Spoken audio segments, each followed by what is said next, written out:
kerajaan surga.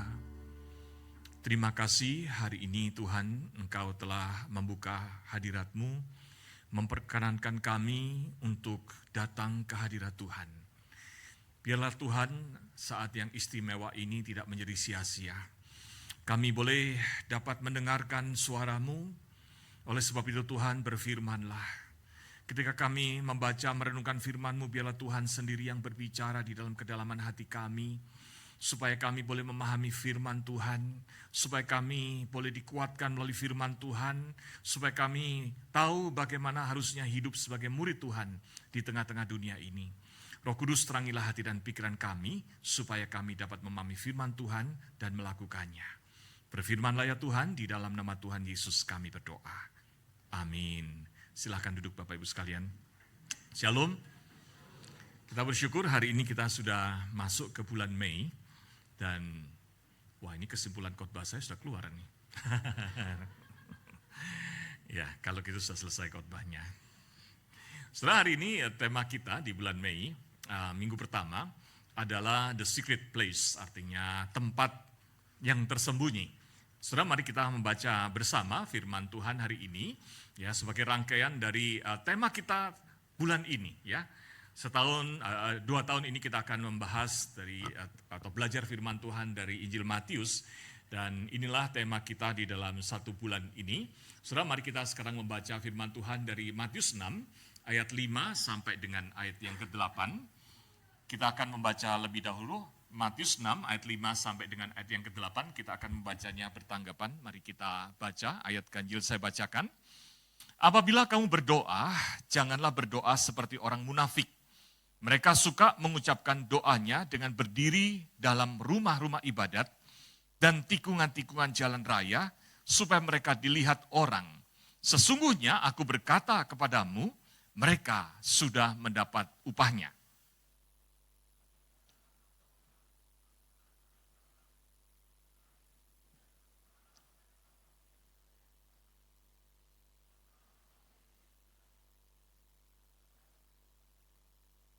Lagi pula ketika kamu berdoa, janganlah bertele-tele seperti kebiasaan bangsa-bangsa yang tidak mengenal Allah. Mereka menyangka bahwa dengan banyaknya kata-kata, doanya akan dikabulkan.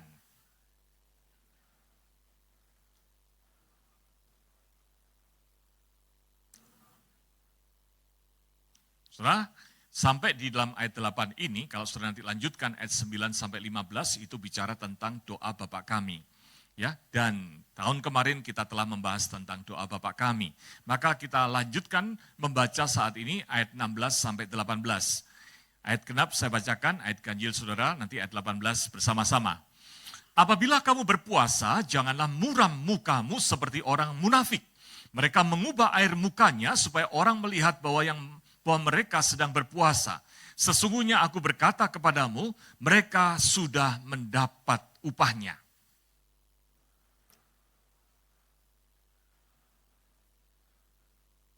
Bersama-sama, supaya jangan dilihat oleh orang bahwa engkau sedang berpuasa, melainkan hanya oleh Bapamu yang ada di tempat tersembunyi.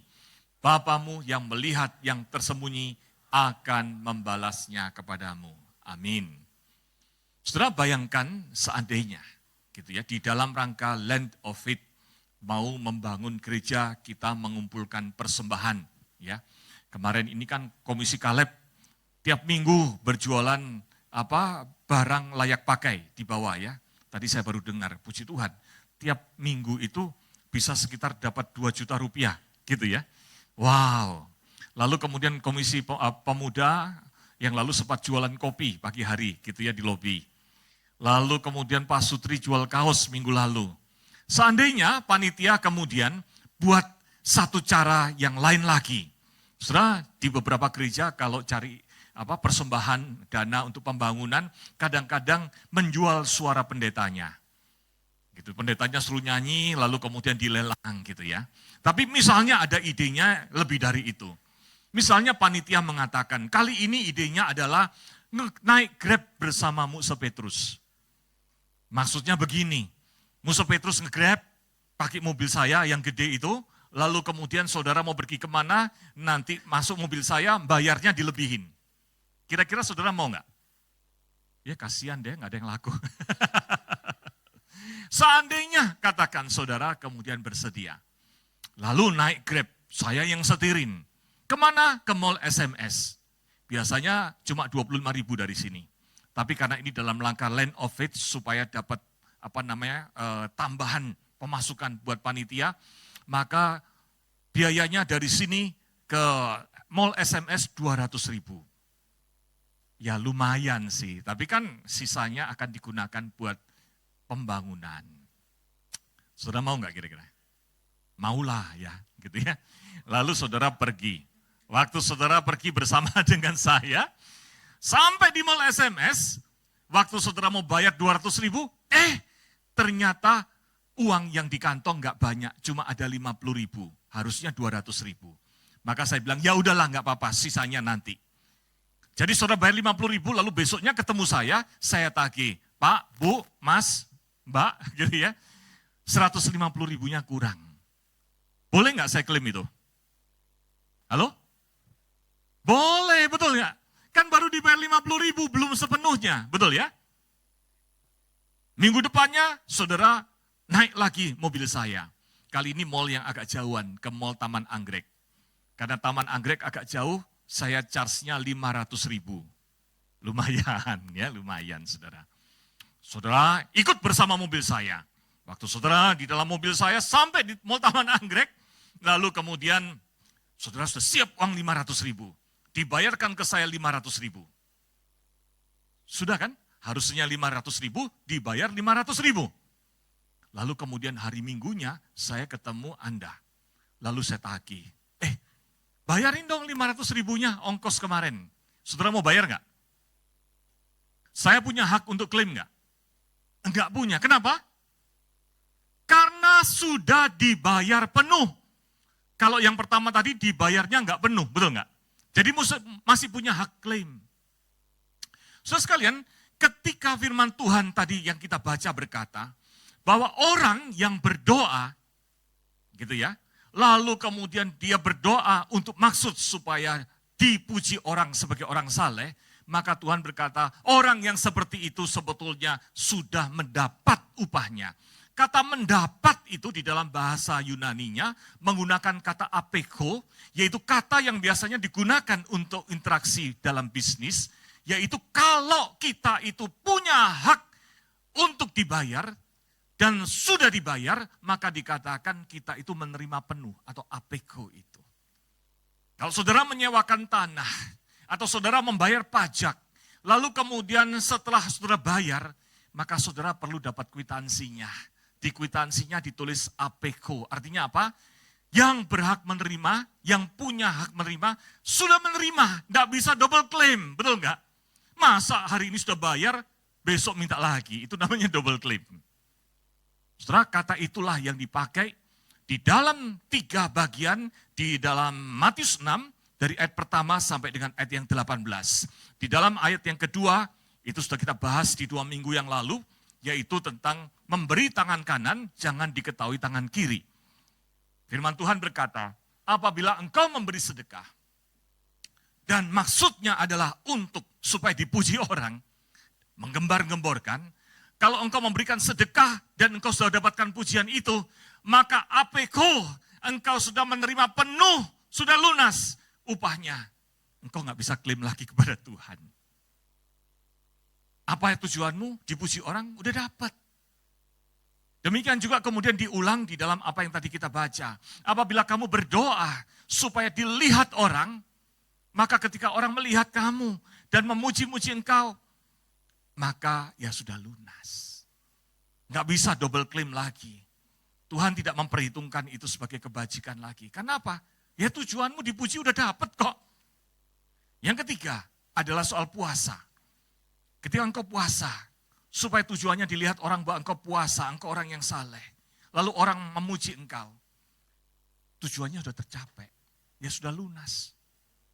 Tuhan tidak memperhitungkan itu sebagai kebajikan lagi. Saudara, sedih ya? Sudah berdoa, sudah persembahan banyak dan sebagainya. sama Tuhan gak dianggap. Sedih gak? Sedih. William Barclay berkata begini, yang Yesus maksudkan di dalam ayat ini adalah, jika kamu memberi sedekah untuk menunjukkan kemurahan hatimu sendiri, kamu akan mendapat pujian manusia. Tetapi itu saja yang kamu terima. Itulah upahmu, sudah lunas. Gak bisa double claim. Jika kamu berdoa dengan cara memamerkan kesalehanmu di hadapan orang, kamu akan dikenal sebagai orang yang sangat saleh. Tetapi itu saja yang akan kamu terima, sudah lunas. Tuhan tidak akan memperhitungkan itu sebagai kebajikan. Jika kamu berpuasa sehingga semua orang tahu bahwa kamu sedang berpuasa, kamu akan dikenal sebagai orang yang sangat menahan diri dan asketik. Tapi ya udah itu aja, sudah lunas, sudah terbayar. Saudara, hari ini kita akan merenungkan kritik Tuhan terkait dengan cara kita berdoa atau orang Yahudi waktu itu berdoa. Saudara, di dalam ayat yang kelima dikatakan, ketika kamu berdoa, jangan berdoa seperti orang munafik. Apa sih salahnya? Orang munafik itu berdoanya di rumah ibadat, berdiri, lalu di pinggir jalan. Maksudnya gimana sih? Saudara, orang Yahudi punya tradisi, ada 5 doa. Doa pertama adalah doa di pagi hari saat bangun. Itu peraturan rabbiniknya adalah, sebelum melihat langit bisa berwarna biru, atau begitu mulai lihat biru langitnya, dari hitam jadi biru, maka kamu harus mulai berdoa. Nanti malam sebelum tidur berdoa. Doanya sih nggak susah sih, itu hafalan, doa Shemah. Ulangan 6 ayat 4. Dengarlah Israel, Tuhan itu Allah kita, Tuhan itu Esa. Tapi bukan itu yang menarik. Yang menarik adalah doa lainnya, yaitu pukul 9 pagi, pukul 12 siang, dan pukul 3 sore. 9, 12, 3. Mengapa menarik, saudara sekalian? Inilah yang dipakai oleh orang Farisi sebagai kesempatan pamer.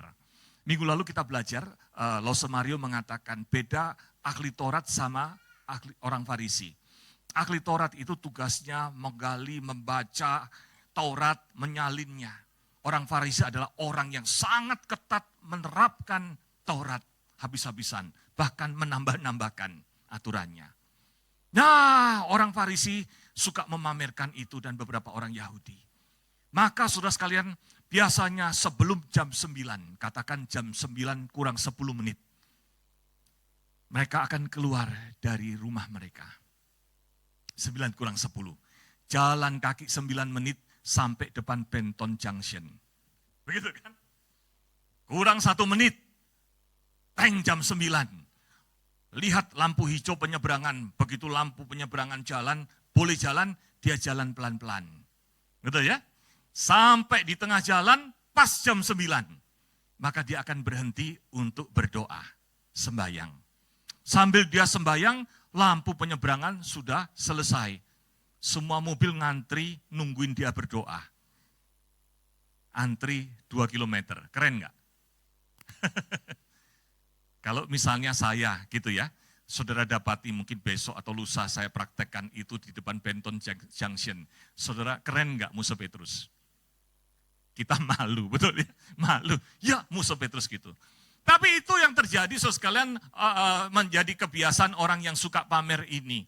Sengaja malah keluar di saat-saat mau sembahyang, supaya di tikungan-tikungan jalan, pas jamnya mereka berhenti dan jadi tontonan untuk mereka berdoa. Saudara, di dalam ayat ini Tuhan mengatakan ini adalah orang yang munafik. Orang munafik itu apa sih? Sekarang kata munafik itu negatif, saudara sekalian. Munafik itu dalam bahasa Yunaninya adalah hypocrites. Hypocrites itu kemudian jadi hypocrisy, bahasa Inggrisnya, gitu ya. Yang sekarang artinya negatif. Tapi hypocrites itu arti kata penggunaan awalnya itu adalah pemain drama. Pemain drama itu apa sih? Kalau saya nih, main drama, bukan menjadi diri saya pura-pura menjadi misalnya siapa, Jokowi, gitu ya, menjadi Donald Trump. Nah, saya pura-pura, itu bukan diri saya. Saudara, orang yang berdoa dengan maksud seperti itu tadi, dikatakan seperti main drama. Dia tidak sungguh-sungguh berdoa, tidak dari kedalaman hatinya. Tujuannya supaya dilihat orang.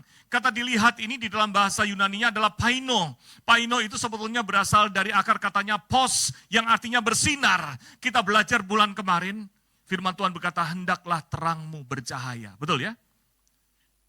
Memang kita harus terang bercahaya, supaya melalui perbuatan baik kita Tuhan dimuliakan. Amin? Tapi di sini bukan digunakan pos, tapi paino. Yaitu apa? Supaya dia menjadi sorotan orang. Menjadi pusat perhatian orang. Bukan Tuhan yang jadi pusat perhatian, tapi dirinya. Saudara, oleh sebab itu berdoa yang seperti ini, bukan hanya tidak diperhitungkan oleh Tuhan, tapi ini adalah yang perlu dikritik, ini sebuah kesalahan. Praktek agamawi digunakan untuk pamer kesalehan. Justru hasilnya sebaliknya. Dalam hal puasa juga sama. Koreksi dari Tuhan Yesus adalah bahwa dikatakan, apabila kamu berpuasa, janganlah muram mukamu seperti lagi main drama, betul enggak? Munafik. Apa sih dramanya tentang puasa ini?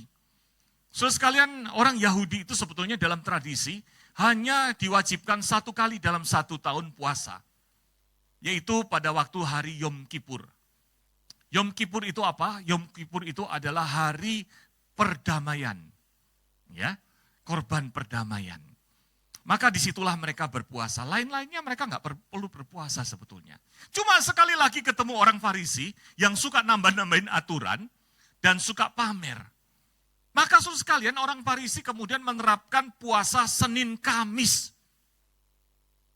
Kalau dengan puasa Senin Kamis kayaknya kita familiar ya. Betul nggak? Di Indonesia, betul ya, kita ketemu teman kita, makan yuk, aku lagi puasa. Loh, bukan bulan puasa kok puasa? Iya, puasa Senin Kamis. Gitu ya. Nah, saudara, menarik sekali. Kenapa sih orang Farisi kemudian menetapkan Senin Kamis untuk puasa? Saudara, Senin dan Kamis itu adalah hari pasar. Wih, jadi mirip sama Indonesia ya. Ada pasar Senin, ada pasar Kamis. Saudara, zaman dulu, pasar itu tidak tiap hari buka. Nah, pasar itu bukanya di hari Senin sama Kamis. Kayaknya seperti di Indonesia juga ya. Ya. Jadi saudara, mungkin orang Indonesia niru orang Israel atau orang Israel niru Indonesia gitu ya.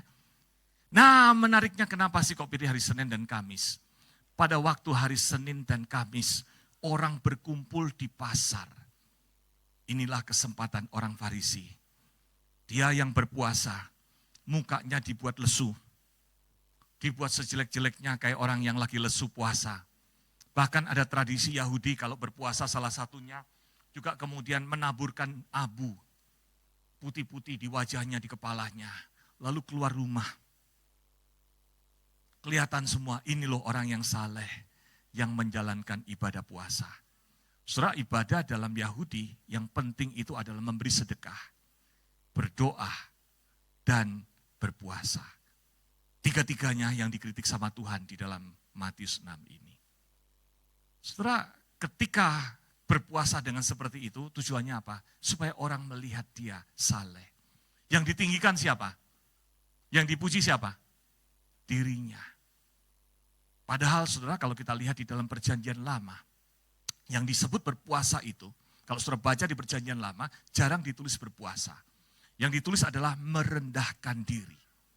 Kata merendahkan diri itu biasanya konotasinya langsung itulah yang dimaksud puasa.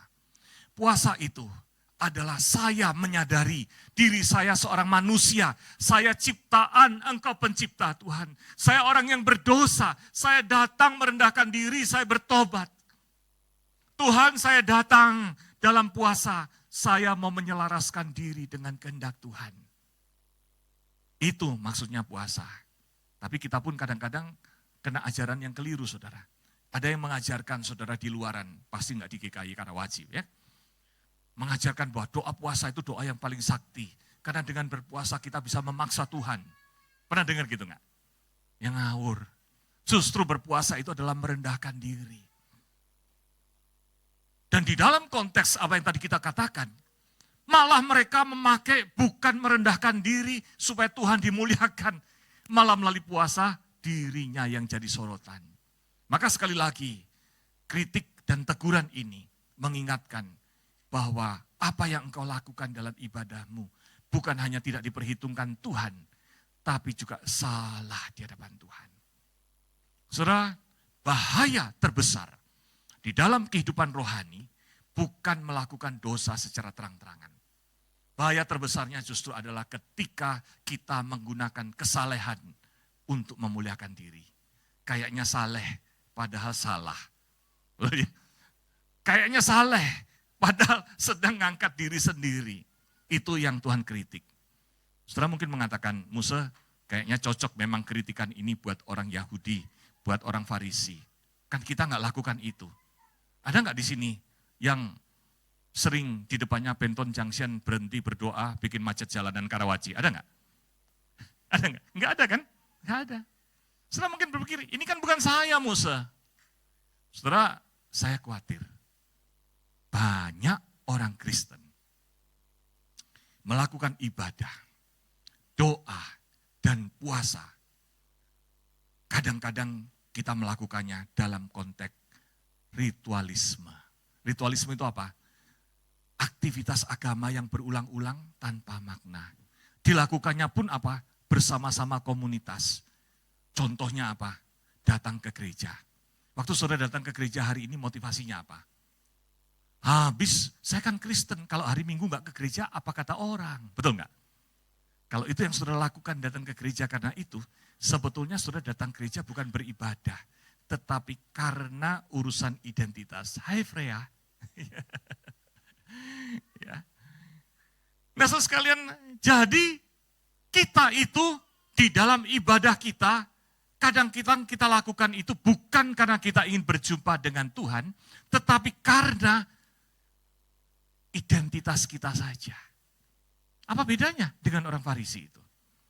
Supaya kita didapati bahwa saya orang Kristen dan saya konsisten, saya ibadah nih. Kita ini berdoa di dalam komunitas secara kolektif. Tapi pertanyaan saya, kalau di rumah saudara berdoa enggak? Kita baca Alkitab di gereja, di rumah baca Alkitab enggak? Saya khawatir saudara sekalian. Kalau itu yang terjadi sebetulnya itu juga yang sedang dikritik Tuhan bukan? Mengapa kamu berdoa? Tujuannya apa? Ya cuma karena saya Kristen, saya datang ke gereja, masa enggak baca Alkitab, masa enggak berdoa? Doa itu bukan lagi spiritualitas kita, bukan lagi hubungan kita dengan Tuhan. Tuhan Yesus berkata apa? Penyembah yang benar akan menyembah Tuhan dalam roh dan kebenaran. Roh kita bertemu dengan Allah yang adalah roh. Kita bertemu, kita berbicara. Itu harusnya begitu. Bukan cuma rutinitas ritual. Nah itulah sebabnya kemudian Tuhan Yesus mengingatkan di dalam ayat yang tadi kita baca. Jika engkau berdoa, masuklah ke dalam kamarmu, tutuplah pintu, dan berdoalah kepada Bapamu yang ada di tempat yang tersembunyi. Saudara, saya suka dengan kata kamarmu ini. Kamarmu ini sebetulnya di dalam bahasa Yunaninya menggunakan kata tameion. Kata tameion itu bukan sekedar bicara kamar kita, tetapi secret chamber. Ruangan yang tertutup, gak ada jendelanya, seperti ruang rahasia, di mana di situ cuma ada kamu dan Tuhan. Kata kamarmu ini artinya juga inner room, ruangan dalam yang tidak sembarang orang masuk. Juga artinya kloset. Saudara jangan bayangkan kloset lalu artinya toilet. Gitu ya, doa di toilet bukan, saudara. Kloset itu dulu, kalau orang yang sederhana rumahnya, nggak punya gudang besar, tapi ada tempat kecil buat menyimpan barang-barang. Di tempat yang sempit itu, duduklah di situ, jumpailah Tuhan, berdoalah di situ. Karena yang menarik adalah dikatakan, berdoalah kepada Bapamu yang ada di, Bapamu yang ada di tempat tersembunyi. Padahal Alkitab mengajarkan Bapa kami yang di, lucu kan? Maksudnya apa sih? Maksudnya gini, Bapa kita yang di surga itu, karena dia maha hadir, di tempatmu yang tersembunyi dia pun hadir. Dan dia mau menjumpai engkau secara pribadi tanpa kehadiran yang lain. Hanya engkau dan Tuhan. Amin. Doa adalah perjumpaan pribadi. Saudara, demikian juga saran di dalam saat puasa. Cuci mukamu. Puasa itu adalah hubungan pribadi dengan Tuhan. Bapamu di tempat yang tersembunyi. Mengetahui hatimu yang merendahkan diri itu. Amin. Semua ini menghantar kita kepada apa? Kepada kesadaran. Tuhan ingin sedang berkata apa? Ibadah kita itu walaupun ada yang sifatnya secara kolektif. Tetapi jangan lupa, engkau tetap harus punya hubungan pribadi dengan Tuhan yang mengasihi engkau secara pribadi. Amin. Saudara, ada tulisan yang menarik berkata begini. Masuk ke dalam ruang tersembunyi itu, membebaskan seseorang dari tekanan untuk mencari pengakuan manusia. Kenapa sih Tuhan kok bicara tentang ruang tersembunyi? Supaya kita tidak perlu lagi ngurusin soal pameran, dikenal orang, diketahui orang sebagai saleh atau tidak. Betul nggak?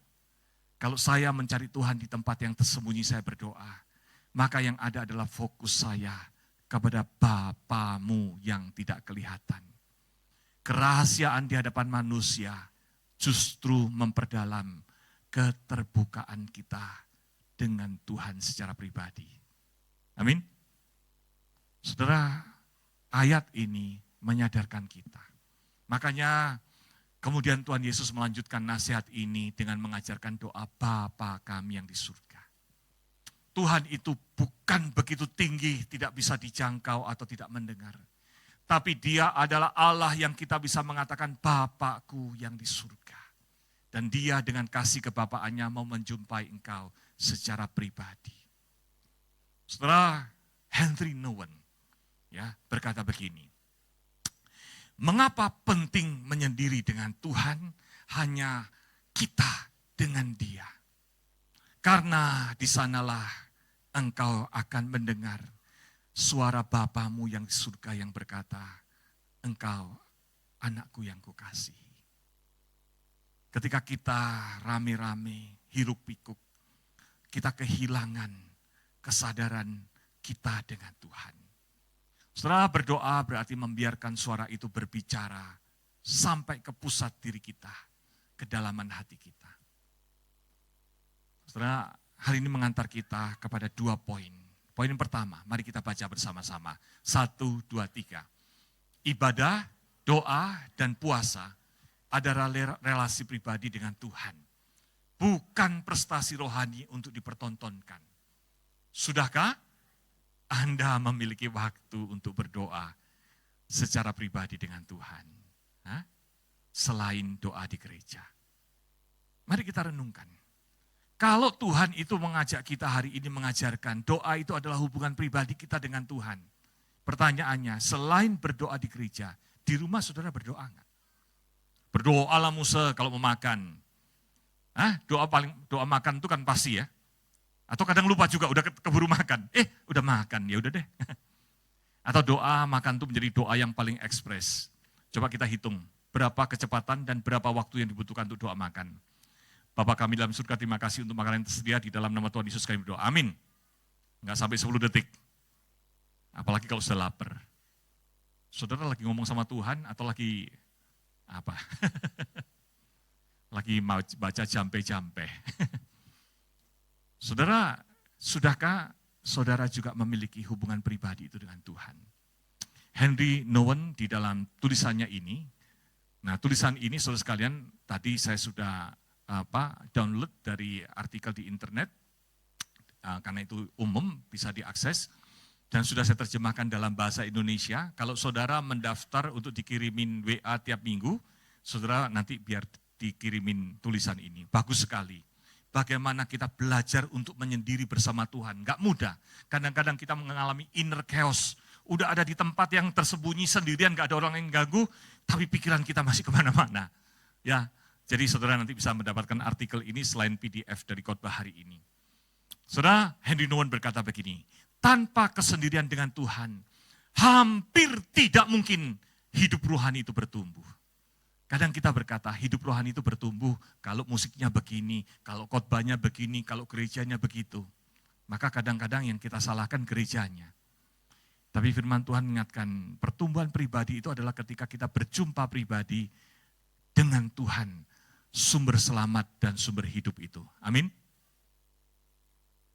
Kesendirian dimulai dengan menyediakan waktu dan tempat khusus hanya untuk Tuhan. Jika kita sungguh-sungguh percaya bahwa Allah bukan hanya ada, tapi juga hadir aktif dalam hidup kita, menyembuhkan, mengajar, menuntun kita, maka kita perlu menyediakan waktu, ruang untuk memberikan perhatian penuh kepada Tuhan. Amin. Pertanyaannya, saudara punya enggak waktu buat Tuhan? Tiap hari?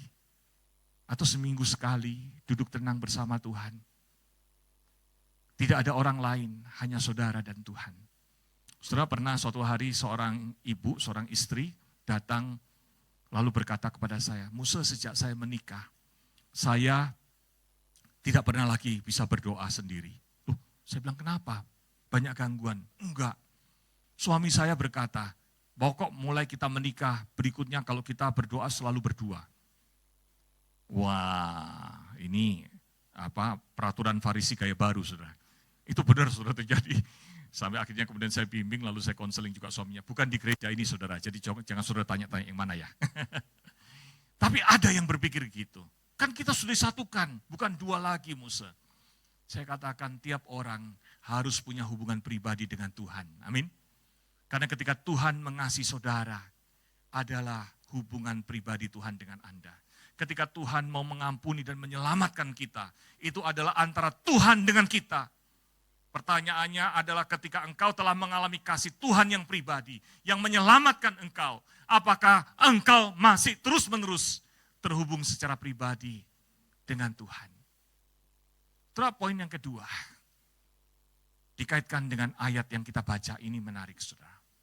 Di dalam Matius 6 ini, yang tadi kita baca, ayat 6 dikatakan, Bapamu yang melihat yang tersembunyi akan membalasnya kepadamu. Ayat yang ke-8, Bapamu yang mengetahui apa yang kamu perlukan sebelum kamu minta kepadanya. Kalau kita lihat kemudian ayat 18 dikatakan sekali lagi, Bapamu yang melihat yang tersembunyi akan membalasnya kepadamu. Saudara, waktu saudara membaca kalimat ini, kira-kira apa yang saudara bayangkan? Saudara, Bapak kita, Allah Bapa di surga itu, adalah Allah Bapa yang sangat peduli terhadap saudara dan saya. Amin. Di tempat yang tersembunyi, artinya apa? Secara pribadi. Saudara, Tuhan itu peduli atas pergumulan saudara dan saya. Hari ini saudara yang punya masalah keuangan, saudara mungkin gak bisa cerita sama orang lain. Saudara yang punya masalah lagi cari jodoh, saudara mau sharing sama orang, kadang sudah gak bisa ngomong lagi. Para pria, saya nggak tahu, pria-pria ini, kita itu sebagai pria itu kadang lupa bagaimana menangis. Kenapa? Karena hidup ini keras. Kalau menangis pun kadang malu. Maka Tuhan peduli air mata saudara di dalam menanggung beban keluarga. Tuhan peduli atas apa yang engkau gumulkan. Tuhan itu mau mendengar doa kita di tempat yang tersembunyi secara pribadi. Dan Tuhan ingin berjumpa dengan saudara secara pribadi. Itu maksud dari kalimat ini. Tuhan Bapamu yang di surga itu, yang di tempat tersembunyi itu. Maka saudara, mari kita jumpai Dia di dalam ruang pribadi, ruang privat kita antara saya dan Tuhan.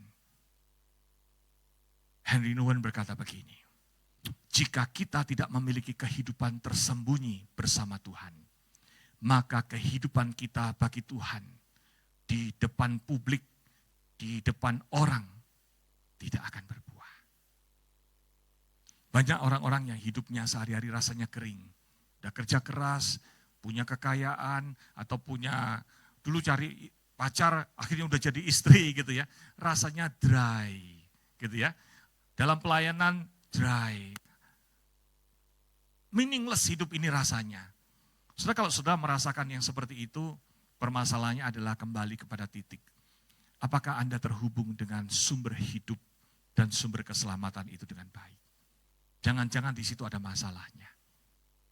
Kadang-kadang ada orang yang gampang benturan dengan orang, gampang bertengkar dan sebagainya. Mungkin permasalahannya adalah hubungan dengan Tuhan juga jadi masalah.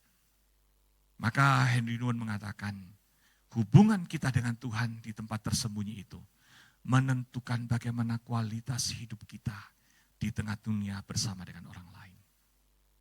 Setelah saya bersyukur, dari kecil papi mami mengajarkan saya berdoa, juga berdoa mandiri. Karena tadi pagi saya sudah cerita, tadinya mau saya nggak ceritakan sore hari, tapi rasanya nggak imbang. Gitu. Setelah pengalaman pribadi saya, ketika saya kecil, saya diajarkan papi mami, kamu harus berdoa mandiri. Saudara tahu, pernah saya sharingkan, dulu waktu kecil, waktu umur 1 tahun badan saya gendut. Maka nama panggilan saya Endut. Gitu ya. Sampai sekarang kalau saya ketemu sama cici saya memanggil diri saya Endut. Endut sudah kirimin transferan uang gitu ya, walaupun badan saya nggak gendut lagi. Gitu ya. Nah setelah waktu saya kecil, umur 2-3 tahun itu, saya sudah mulai datang berdoa secara pribadi kepada Tuhan. Dulu waktu kami kecil, maka ranjang zaman dulu, nah ini mungkin Pak Arli, ya Pak Robert dan Ibu gitu ya, tahu ranjang zaman dulu dari ranjang besi, betul ya? Dan kolongnya tinggi. Lalu spray itu sengaja dikasih lebih panjang supaya nutupin, biasanya taruh kardus di sana. Maka di kolong ranjang itulah tempat saya punya secret room itu. 2 tahun, 3 tahun usia saya waktu itu, masih kecil seperti Freya gini. Maka kalau saya mau berdoa, ada saya sedih atau apa, saya masuk ke bawah kolong ranjang, saya berlutut. Saya berkata, Tuhan Yesus, Endut lagi sedih. Saya panggil diri saya Endut, panggilan pribadi saya kepada Tuhan. Ketika kami hidup miskin, makan cuma nasi pakai garam, saya nangis, saya masuk ke ruang itu. Saya katakan, Tuhan Yesus, Endut sedih, papi mami nggak punya uang, tolong papi mami Tuhan. Ketika waktu itu saya ingat kontrak rumah sudah habis dan papi mami nggak punya uang sehingga kami harus keluar dari rumah kontrakan. Itu usia saya masih sekitar 3 tahun, 4 tahun saudara sekalian. Maka saya masuk ke kolong ranjang itu berkata kepada sahabat yang mengasihi saya, Tuhan Yesus yang baik, yang diajarkan oleh orang tua saya, datang kepada Tuhan Yesus, Endut. Dan saya datang di kolong itu, Tuhan, Endut bingung, kami tinggal di mana Tuhan, sediakanlah rumah buat kami. Ketika saya besar, ketika saya kemudian kuliah di Bogor, maka my secret place itu tetap terjaga tiap hari, bertemu dengan Tuhan. Kadang-kadang ketika keadaan susah, down, atau punya masalah, sehingga tidak ada orang yang mengerti rasanya sepi di tempat yang jauh. Kadang saya berkata kepada Tuhan dalam doa pribadi saya, bukan lagi Bapa kami yang di surga. Saya akan memulai dengan katakan, Tuhan Yesus, ini Endut yang dulu, yang di bawah kolong ranjang. Tuhan Yesus sahabatku yang baik, tolonglah aku. Saudara, perjumpaan pribadi dengan Tuhan tiap waktu itu menguatkan. Ketika mempersiapkan khotbah ini, saya merenungkan, Tuhan, nanti saya hidup sampai umur berapa? Banyak orang yang dalam usia lanjut badannya kurang sehat, orang mulai melupakan, keluarga bahkan melupakan.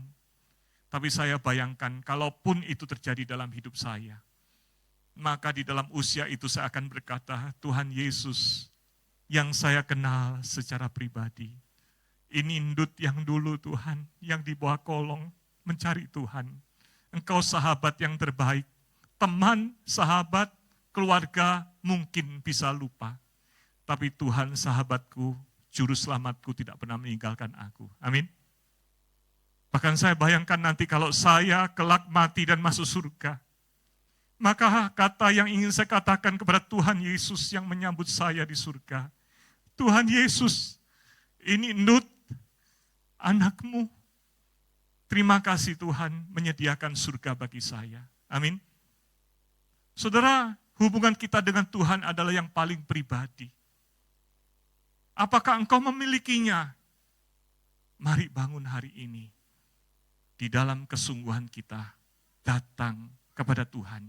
Bukan untuk dipuji manusia. Tapi karena kita memang harusnya memiliki hubungan pribadi dengan Tuhan dengan dekat. Amin. Mari kita ambil sikap berdoa. Musik memainkan pujian. Salibnya, salibnya. Mari kita datang dalam doa pribadi kita kepada Tuhan. Di kaki salib Tuhan adalah perjumpaan pribadi kita dengan Tuhan Yesus.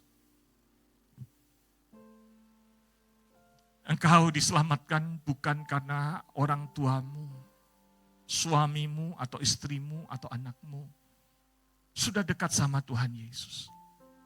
Tapi karena Tuhan Yesus secara pribadi mau menyapa engkau, menyatakan kasih-Nya, menyelamatkan hidupmu. Maka hari ini datanglah kepada Tuhan secara pribadi. Katakan, Tuhan, ini aku yang dulu, yang pernah mengalami kasih-Mu yang secara pribadi menyelamatkan. Tuhan Yesus, aku datang ke salib-Mu. Aku mau kembali memperbaharui hidup imanku, hubunganku dengan Tuhan. Bahkan sampai akhir kelak, dalam surga, aku boleh berjumpa dengan Engkau ya Tuhan. Ini aku Tuhan. Kita naikkan lagu ini dalam sikap berdoa. Katakan, salib-Mu, salib-Mu yang kumuliakan. Salib-Mu, salib-Mu yang kumuliakan.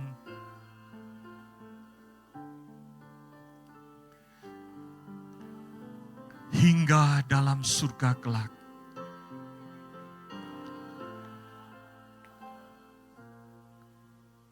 Ada perhentian.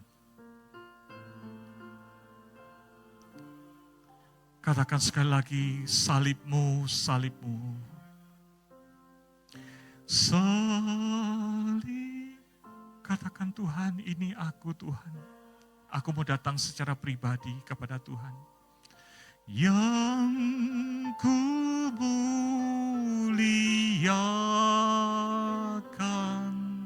hingga dalam surga kelak.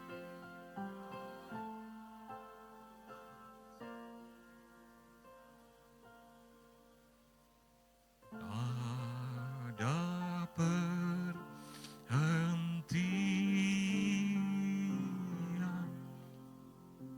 Kita ambil sikap teduh, lanjutkan doa pribadi kepada Tuhan sambil mempersiapkan diri datang ke meja perjamuan Tuhan. Pendeta Roni akan memimpin untuk perjamuan kudus hari ini.